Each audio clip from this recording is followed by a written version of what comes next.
Heyo, welcome on back. This is Holden Prio again for part four of what cards we believe are auto includes in the deck and should not be changed, and what cards are ones that you can mix and match and flip for other cards that you believe in more strongly than I do. Again, we're working on Ral, Monsoon Mage, and cEDH, what I believe to be the best Izzet commander and also the best turbo commander. This is what I would consider not just turbo, but like a hyper turbo storm deck that just does the thing as fast as it can over and over again. Every time you give it a chance, it's going to do it. And it's pretty hard to interact with. Um, so let's dive right into it. Before we get started, just one more reminder. If you'd like to connect with me on Twitter, I'm at Shake Gently. Please come say hi. Let me know what you thought of the videos. Please comment, like, subscribe. I'm going to be uploading more videos. I got a bunch of shorts and videos lined up here for the future. Also on YouTube, Holden_Prio, and then my Mox field as well as Holden_Prio. And in here we have our Discord link where you can come join us over in the RAL Discord and let me know how much you hated this video or how much you loved it or thoughts on it or ideas for other things. Also, fuck green cards, just as a reminder. So let's dive down into part four here. We're going through artifacts, enchantments, and lands. So in order to keep this as quick as we can, I'm just going to go through this very quick. So, Chrome Box, auto include, fast mana, sure, card disadvantage, but you have to play it. Lion's Eye Diamond, auto include, lets us cast our commander as a very floor fail case. Sometimes you have to mull really low with this deck, and I've won and drawn lots of games on a mull to 2 or 3. And some of the ways to do that are with these mana rocks that are super, super broken. Also important to note that a huge chunk of our deck has flashback or ways to recur out of the graveyard, like Retrace. Great example of that is, Echo of Eons. So a really powerful thing you can do, especially if you're in seat 1, is if you mulligan low and you're kind of out of options, you could technically keep a two-card hand that was just LED, Echo of Eons. And the way this works is you cast the LED, you crack it, and it forces you to discard your hand, which would include Echo of Eons. And then this has flashback for 3 mana. So you made the 3 blue mana with LED. You just flash it back, wheel, go again. Brand new fresh 7. It's like just a brand new mulligan back up to 7. Usually completely crushes the table when you do stuff like that. So this actually isn't that bad of a play. It's very all in. And if anybody has a way to interact, they will. But it's usually pretty difficult to interact when you're doing this on seat 1 or 2. Lotus Petal, yeah, free mana is free. Also, brand new future sideboarder. Let's go. Can't wait to whiteboarder it. Mox Amber, this is just, it can sometimes get awkward because you always want to have cards that help you get your commander out early. And this one doesn't do that. But well, I guess if you have a Ragavan, it does. And we don't have a lot of other ways to turn this on the deck. It's really just like Ragavan, Bergie, and our commander. But this is just a 0 mana rock that's permanent. So very, very powerful. Also, when you're in a pinch, you can also do crazy things like, for example, let's say you just had land, Mox Amber, and an offer you can't refuse. You could just go land, put a Mox Amber on the stack, and then you could hold priority and cast this offer you can't refuse, countering your non-creature spell, which is the Mox Amber, and you would make the 2 treasure tokens. With those 2 treasure tokens, you can then cast your commander or do whatever else you want to do, ritual into commander, and to continue to go off. Mox Diamond, everything else that I said about all those other 0 mana rocks applies here. Of note, we don't have a lot of lands to pitch to this, but it is also just a free spell. It triggers Bergie. You can do things with it with an offer you can't refuse. You can use it to just like turbo count your storm up as well. And also our fetch lands are all dead in the deck once we have our 3 fetchable targets out of Mountain, Steam Vents, and Volk, which we'll get into in a moment. But yeah, Mox Diamond, good. Mox Opal, we only are on 14 artifacts, plus we also have treasures that we make from Stormkill Artist, treasures that we make from Ragavan, and, treasures that we make from Striker Rich. So those are really the only ways that we're going to have enough artifacts for Mox Opal, but again, still worth it for all the reasons we already explained with an offer you can't refuse, casting these cards out, then wheeling, and then finally hitting 7 more cards and finding these other artifacts, etc. Just very powerful card. These are cards that also do go really well with Displacer Kitten because, like Mox Amber, Mox Opal, Mana Vault, Soul Ring, Arcane Signet, and Talisman. These are all mana positive rocks that they don't have like an ETB, like a Mox Diamond effect on ETB or Chrome Mox effect on ETB, where you kind of you have to have more resources in hand in order to go off. Mana Vault, good. There was a little while where I thought maybe it's not good enough for the deck, but it's just like such a high burst of mana, and we are on some weird things like Displacer Kitten Flickering and where is it? Hidden Strings, which is a twiddle effect to untap a permanent, so that's a good way to boost mana up. Soul Ring also just Soul Ring good. It's some people consider it to be the best or one of the best cards in the entire history of Magic, so there's a reason we're playing it. Also, this art is completely disgusting, and it's what I play with in paper, and I hate it and love it, and the border is terrible, and I can't wait to white border it. Springleaf Drum. So up to this point, these are all auto includes. Springleaf Drum. This is one that goes back and forth in my mind as to whether or not this card is good enough. Um, it it's good when you go like turn one Ral Drum and then like convert colorless mana or generic mana into red or blue. It also taps for either color, unlike Mamber, which only taps for the color of the creature or planeswalker. So when Ral's a creature, this only taps for red. When it flips to the planeswalker side, it does actually tap for both red and blue. Springleaf Drum gets a lot better when we're on like Helm of Awakening, because all your spells cost one less. So this is just 0 mana, and then all of a sudden it is actually a mana positive for us. But I can totally see worlds where this is a cut. I've thought about it a lot. If you look through my deck history, there's a lot of history to go through. But if you look through the deck history, you'll see that this has come in and out of the list a few times. So yeah, I wouldn't fault anybody for cutting this card for something else, like maybe the Ball or what's it called, Fellwar Stone, for example. In fact, this is something I think about a lot, is between those two cards. Vexing Bauble. Let's get back to this in a moment. We'll just hit the rest of the rocks really quick. Arcane Signet. This is an auto include. We're on in the land base. We're on Ancient Tomb. We're on City of Traders, and we're on rituals and things like that. And we're on Mana Vault and Soul Ring. So this is just like an explosive way to have early mana production and then go off into a turn 2 win or turn 3 win. Same thing here with Talisman and Creativity. These are essentially identical.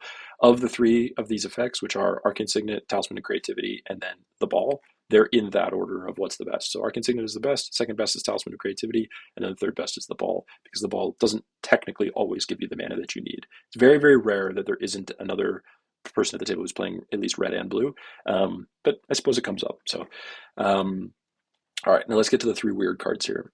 So there is Ruby Medallion, Helm of Awakening, Vexing Bauble, and they're in kind of 2 separate categories. So this we want to think about as like a silence protection effect / cantrip, and then these are reducers. So basically for my testing, what I found is that the best version of this effect is Helm of Awakening. So if you were to cut any version of this from the deck, cut Ruby Medallion. We did a lot of testing on this back and forth, and the moment that we realized that Helm of Awakening was the way to go, it actually just totally unlocked a whole new side of how broken this deck becomes. I can just say that the games where I have Helm of Awakening play are very, very difficult for me to lose, because it just starts opening up some super strange lines that you don't think about. It also makes all of our engines less expensive. I can't tell you how powerful it is to cast like a 1 mana Tavern Scaldron, or 1 mana Runaway Steamkin, a 1 mana Dashed Ragavan to immediately make a treasure, so that's mana neutral. 2 mana Burgi gets way more powerful. Stormkiller, same, all this stuff, right? But also it's important to note too that this reduces the cost of our blue spells in addition to all of our permanents as well. And on top of all of this, Ral is also a cost reducer for instants and sorceries. So this card just like gets really broken really quickly. And I'm sure there's a lot of people who are thinking, well, what about the downside? Actually, this is the version that I'm actually playing in paper now. What about the downside that it's reducing the rest of the table stuff? Well, I guess I would just say that I don't really care about that. Like, there aren't other Turbo Storm lists out there. There really just aren't. I guess kind of Rogsai, and that's kind of it. Like, you'll see them occasionally, but everything else in the format has a lot of color pip intensive cards usually, and some of the scariest decks to play against when you put this in play are actually decks kind of like Kinnan, who have a bunch of mana rocks.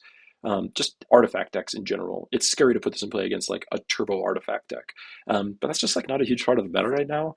And where does this shine? It shines against decks that have a lot of mana pips, like all the mana dork decks and creature-based combo decks and like things like that. This card is totally fine to resolve turn one. Like going turn one, Ancient Tomb, Helm of Awakening into Soul Ring, tap into Arcane Signet, floating a mana, tap the Arcane Signet for a single red, cast your Ral because Ral is now reduced by one, and you still have a colorless mana floating. Like that's a crazy start, and all that's enabled by obviously a soul land, but you could do the same thing with a regular land plus Simian Spirit Guide or something like that, or Red of Flame. But it's all enabled by Helm of Awakening. Now, Ruby Medallion is a worse version of this effect because really the big thing is it doesn't reduce any of our uh, artifacts. It doesn't reduce any of our blue spells. I mean, I know that seems obvious, but that just I didn't realize how much that really mattered. This deck, when I first thought about creating it, and the inspiration for brewing it was when I initially watched the very first brew session with Aspiring Spike playing Ral in Modern and starting to think about how to brew it, and that immediately made me think, oh, this is possible in cEDH, and I started working on it right away. And so back then, Ruby Medallion was a mainstay of the deck. It came out for quite a while, and there was no Helm of Awakening, and the deck just really didn't feel like it needed any of this. But now that I've really tuned things down in a way that is much more streamlined, and we're only playing quote unquote the best cards, like the quote unquote good cards here. We're not playing like Mizzix Mastery, Invoke Calamity, some of these bigger haymaker spells and like things like that. The deck has really kind of changed quite a bit, and um, Helm of Awakening has just been insane. And so now this is a card I'm testing. So it's really important to note that this is not an auto include. This is an auto include in my mind. Ruby Medallion is a card that I don't know if it's good enough. And there's a world where maybe this is too many of this effect with Ral, Ruby Medallion plus Helm of Awakening. One thing I will say is that Ruby Medallion is a lot easier to cast after Helm of Awakening. Same with Ral. So if you go turn one, Helm of Awakening, you can go turn two, Ruby Medallion, Ral, Jeska's Will for a single red mana, Seething Song for a single red mana, Treasonous Ogre for a single red mana, Stormkill Artist for a single red mana, Pinnacle Monk for only two red mana. Like you can just start doing some super, super nutty things. You can cast the backside of Bergie for just red one. So for two mana, you get a Harnfeld. And yeah, so this is a testing card, not an auto include. Now to Bauble. Bauble is a card that a lot of people have a lot of polarizing opinions about this in our Discord. We go back and forth a lot. All I can speak to is my experience. I've done some play testing with this. I think I've played now with this card in my deck 10 to, no, probably more, probably like 12 to 15 games with it. And I've seen it a decent amount, which is good because this is the sort of card you need to see in play in order to actually see how it works out. This is the sort of card that, in theory, could either be really bad for our deck or really good for our deck, or shut off an opponent that we needed to help us to counter somebody else's thing, or we never have the mana to crack it, or whatever. There's all these kind of like fail cases, and all I'll say is this card is straight up one mana defense grid with upside that you can cantrip with it. It also gets reduced by Helm to be 0 mana, which is like, I mean, obvious, everything gets reduced by Helm, but when you cast a 0 mana Vexing Bauble, it's pretty sick. You can also do all sorts of crazy things with this, where like you like you storm off, you get to a point where you flip Ral, you ult Ral, and then all those spells are free, so they would all get countered by Vexing Bauble. But any of them with Storm, the Storm triggers still go off.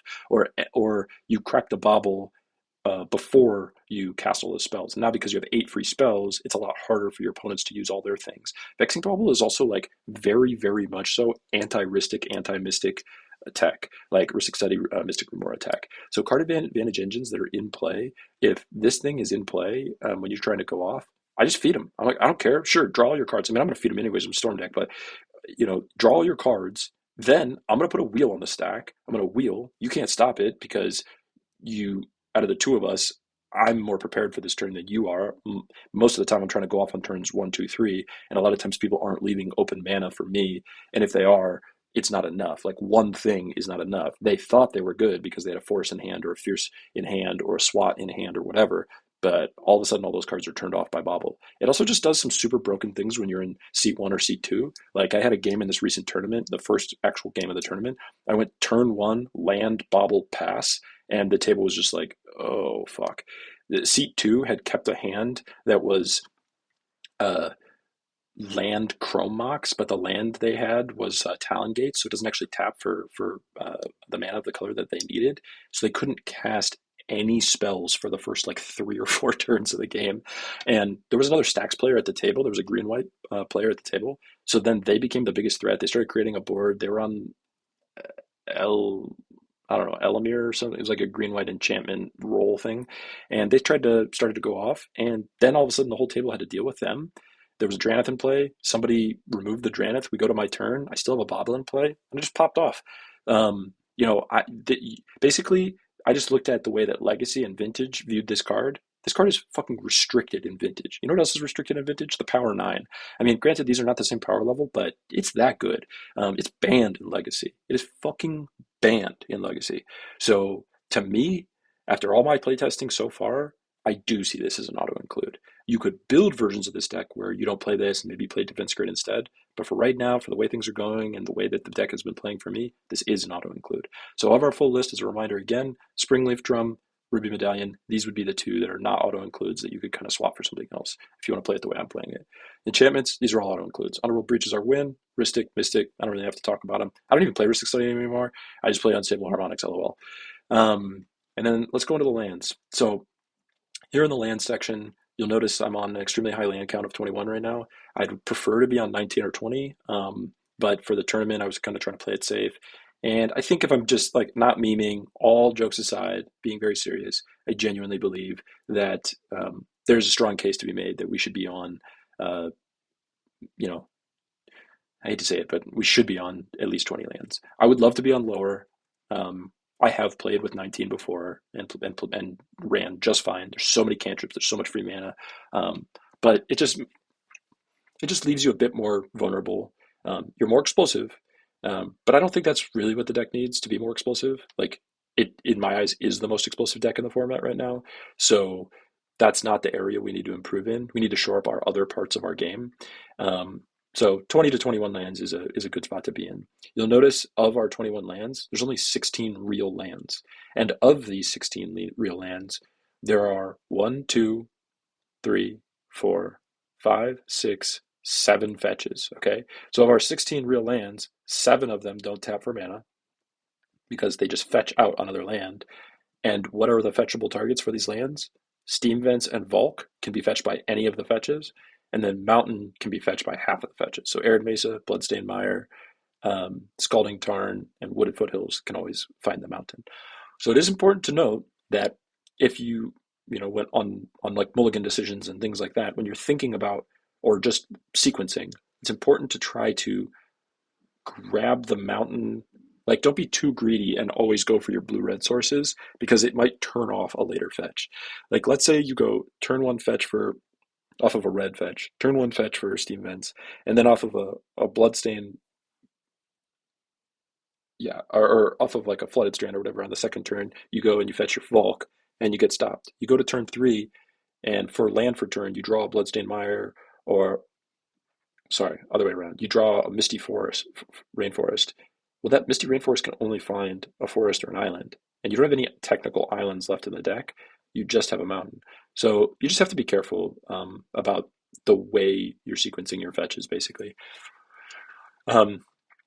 Lands are bad, okay, so just play less of them. We're playing every possible untapped MDFC except hydroelectric hydrostatic electric specimen or whatever, the 3 mana blue creature. And there is an argument to play it. But the fact that it's a blue creature that doesn't really do much in our deck and is only its land side only taps for blue, just makes me not play it. The other thing to note here is like basically like kind of note lands are Ancient Tomb, City of Traders. We have to be playing these. These are so incredibly explosive with our artifacts, with our Rhystic, with our engine pieces, etc. There's a world where maybe we should be on Crystal Vein. Crystal Vein is a land that taps for a single generic, or you can tap sacrifice it to be a soul land to add 2 generic mana that turn, colorless mana that turn. But it's not quite good enough. Gemstone Caverns, cEDH, you have to play this card. And Otawara, this is actually, as insane as this might sound, this is one of the few cards that I'm thinking about cutting for a different land. So this to me is not an auto include. I'm sure there's going to be a bunch of people that flame me for saying this. I know there's plenty of people in the Discord that disagree with me. Totally fine, and I think their opinions are actually very valid. But like if we look at this mana base, every single land here is a fetch or a fetchable target. So of that, let's just call that the fetch mana base. So this is a fetch mana base, fetch mana base. 1, 2, 3, 4, 5, 6, 7, 8, 9, 10 of our 21 lands are part of the fetch mana base. The other 5 are MDFCs, which we're not cutting. So already right there, that's 15 of our 21 that are out of the way. All you really have left to work with is Ancient Tomb City Traders. I'm not cutting those. Gemstone, I'm not cutting that. Cybertron is hands down, or Command Tower or whatever, is hands down the best, like objectively the best land that comes into play untapped that is a rainbow land for our deck, outside of the fetch mana base. And just as a reminder, the reason why we're playing so many fetches and everything is because we're on Daze and Lava Dart. So we really do Daze Lava Dart here. Like some people might see this and be like, well, that just, you're setting yourself up for failure with Opposition Agent. And like, if you want to min-max, you should be on Training Center and Spirebluff Canal and Sulphur Falls. Well, actually, no, we're on Lava Dart and Daze. So we actually do want to be on these cards. Fiery Islet is a card that you never care about the life loss, and it can, every blue moon, it can bail you out by, in a pinch, drawing you a card. And I've had it happen very, very infrequently, but every once in a while. And then Cybertron is hands down the best land. The next best rainbow land besides Cybertron is Training Center. The reason why this is technically not the best is because there's a super fringe world where like your opponents that you start playing against are like, let's say you're in seat 4 and seat 1 is Roxai, seat 2 is Roxai, and seat 3 is like, I don't know, it doesn't matter, Timna Thrasios. And turn 1, Roxai tries to go for a win and they Final Fortune and they whiff on their Necro or their Adnaz. And turn 2, that player also does, that second Roxai player does the same thing and they Final Fortune kill themselves. Now all of a sudden it's just me and the Timna Thrasios player. Training Center is actually turned off as a tap, like it comes into play tapped. Now that's such a fringe case, but you know how many fringe cases this one has? None. This is always an untapped rainbow land. It always taps for red blue. It's just, it does what it does. And yeah, anyways, that's that. So basically out of the mana base, the thing I would say is that the auto includes are every single one of these lands is an auto include except Otawara, Fiery Islet, and one of the fetches. So those 3 are the 3 cards you have to work with in order to swap and flop between cards like Great Furnace if you're trying to give yourself a little bit hedge against having a better Mox Opal count. That's why this was actually what I was playing for quite a while. Or if you wanted to be on less blue tapping sources, then putting Training Center back in over the Otawara, for example, which is something I'm genuinely considering. It's important to know. Let's just think about this for a second. Why does it matter if we have a blue land as opposed to a red land? Well, because we're a turbo deck, we try to go off so early that our land needs to tap for both colors. But what's the main color we always want to hit? Red. We are 59% of all of our symbols are red, as opposed to 41% are blue. And it's important to note that of these, this is also counting the MDFCs in those symbols. So if you took those blue out, there would be 3 less symbols from Seagate Restoration, and there would be 2 less symbols from the Sink into Stupor. So that's 5 of the symbols right there, which is important to just like think about. I mean, sure, this has Shatter Skull Smashing in it as those symbols here, but we are a base red deck. Like, look at this example of an opener. All red cards and 2 red producing lands. This is great. Like, this isn't necessarily a snap keep or anything. I'm just saying like the mana color distribution is super important here. Okay, and I'll address I guess the 2 last things about the mana base are this card, Sundering Eruption. A lot of people think, why would you even play this card? It's terrible. It's just land destruction that doesn't matter, doesn't do anything, whatever. Yeah, but it's an instant or sorcery. And the reason why this matters is because sometimes you just need to flip Ral, and you're on 5 Ral Storm, and if the card in your hand was a fetch land, or if the card in your hand was a Spirebluff Canal or a Sulphur Falls or Training Center or whatever, as opposed to it being a Sundering Eruption, you could just cast for 2 mana, destroy somebody's land, it doesn't matter, and then you flip Ral and win the game sometimes. Like it just increases Storm. To me, it's not quite 100% all upside. It's pretty damn close though. And there are some weird fringe cases where this matters, where you can like cast this on someone's open mana source in your pre-combat main phase, and take them off of like white mana, let's say. That way they won't silence you, or you can like force the issue, force them to put a silence on the stack when you're ready for it. So they have to float white mana. They go get their tapped basic. Most decks don't even play basics, and then we try to go to the next phase, and now they have to use that white mana right then. And then they have to decide: do I cast my Angel's Grace right now? Do I cast my silence right now? So there is a little bit of upside. And then the last kind of elephant in the room is, what about Thundering Falls, the Surveil tap land? And to that, I will say it is just objectively bad. The card is just bad in the deck. We are just faster than that. I can't tell you how often it's going to come up where it's the same reason why like depletion lands are bad. They're just tap lands. And we actually are a deck that can truly win on turn one somewhat consistently. So we can't have anything hamstringing us in that process. And that's where we're on the mana base that we're on. And that's even why I'm thinking about cutting Otawara, because you know what Otawara doesn't cast? My Commander, or Red of Flame, or Desperate Ritual, or Jessica's Will, or any of these really powerful red cards. And by the time we go to being able to like channel this, we've probably lost that game anyways.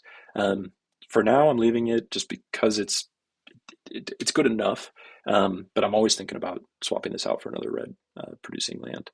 So anyways, thanks for making it this far. I know this is a bit of a long video, but we've wrapped up the deck now. The last few things I'll just note, these are all cards I'm thinking about that are in my sideboard. They come in and out as far as things I sometimes have been testing, whatever. Fertile Plunge did some testing on. It's interesting. Sometimes it gets there, sometimes it doesn't. Dragon's Rage Channeler, if I was ever going to put another creature into the deck, this would be probably one of the first ones to come in. This, or maybe that Ashling Magecraft uh, 4 mana like engine card. Lands we already talked about here. Lorien Revealed. Every once in a while, I cut a land and I put in a Lorien Revealed, because it's like kind of the same. Um, it's really nice to rip off of a Ral flip, but like I just very infrequently find myself casting this. And when I am casting it, it's win more.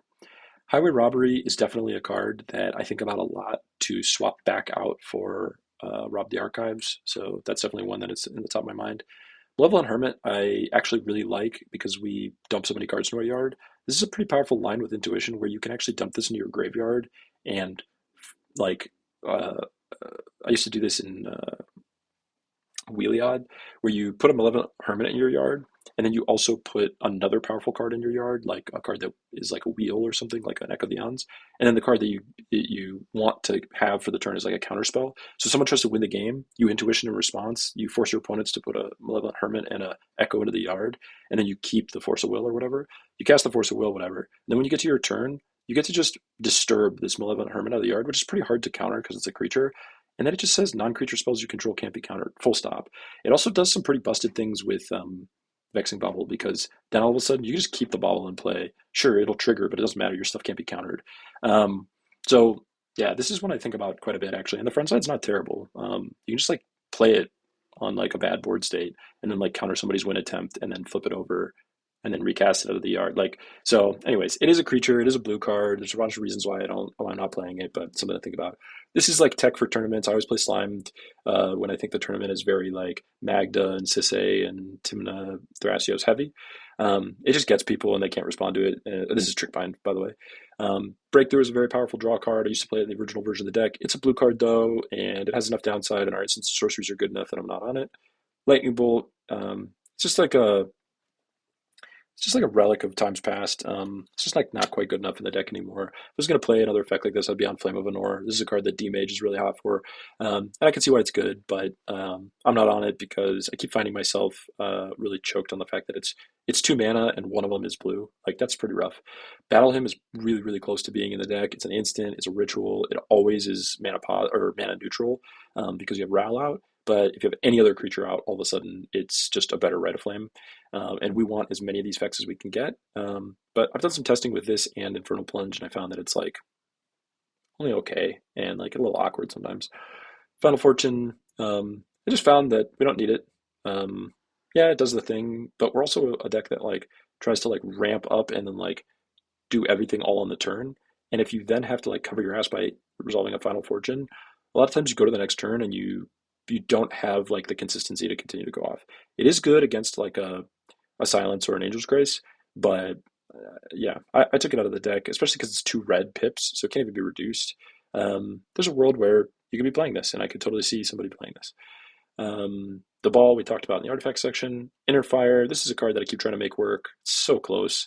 But we just by the time you cast it, you just normally don't have four cards in hand. That's what you need because it's reduced by one. So it'll cost you 3 mana, which means you have to have if you have 3 mana, it's neutral. 3 cards in hand, it's neutral. If you have 4 cards in hand, it makes a mana, and that's where we want it to be. And for a spell of this cost, that's just too much variance. Mystic Retrieval is actually what I used to play over Recoup. Um, as the intuition line, but this part of the intuition line only costs 1 red. Whereas if they, where is it? If they instead give you the front half of Mystic Retrieval, this is pretty rough because that means that your intuition line, as a reminder, is Underworld Breach, recall for the breach, and then one other card to get back that card. So Mystic Retrieval is the one that gets back that card, whereas now we've replaced it with Recoup. Um, this is pretty good on its flashback side, but on its front half, it's not that great. Although this is good for manual storm lines because you you grape shot, then you cast this, return the grape shot to your hand, cast it again, then you flashback this, return the grape shot to your hand, cast it again. Because this isn't giving it flashback, so it's not exiling it, which is important to note. It also gets around Grafdigger's Cage. I mean, obviously you can't flashback it, but the front half gets around Grafdigger's Cage. And then Mind's Desire. Mind's Desire is one of those cards where like when you hit it, it's just busted. You just win the game. But when you draw it early, it's like pretty dead. You can just manually Mind's Desire, and maybe it's worth playing again now that I'm on Helm as well. Because now Mind's Desire instead of costing 6 would cost 4 on if you have a Ral and a Helm in play. But yeah, we're just trying to make the deck as consistent as possible and as powerful as possible. There's also a blue card, also double blue pips, et cetera, et cetera. So that's where I'm at with the sideboard. Thank you so much for listening. And please do reach out, like I mentioned before, on Twitter, on YouTube, or also if you can, it's in the primer. And I don't know if I mentioned this. There is an entire full primer to this deck. We go into serious detail. There's videos, there's win lines, there's some of it's outdated. There's really garbage AI drawings that are completely cursed. But yeah, there's some tournament results and updates, etc. So hope y'all have a good one and happy storming.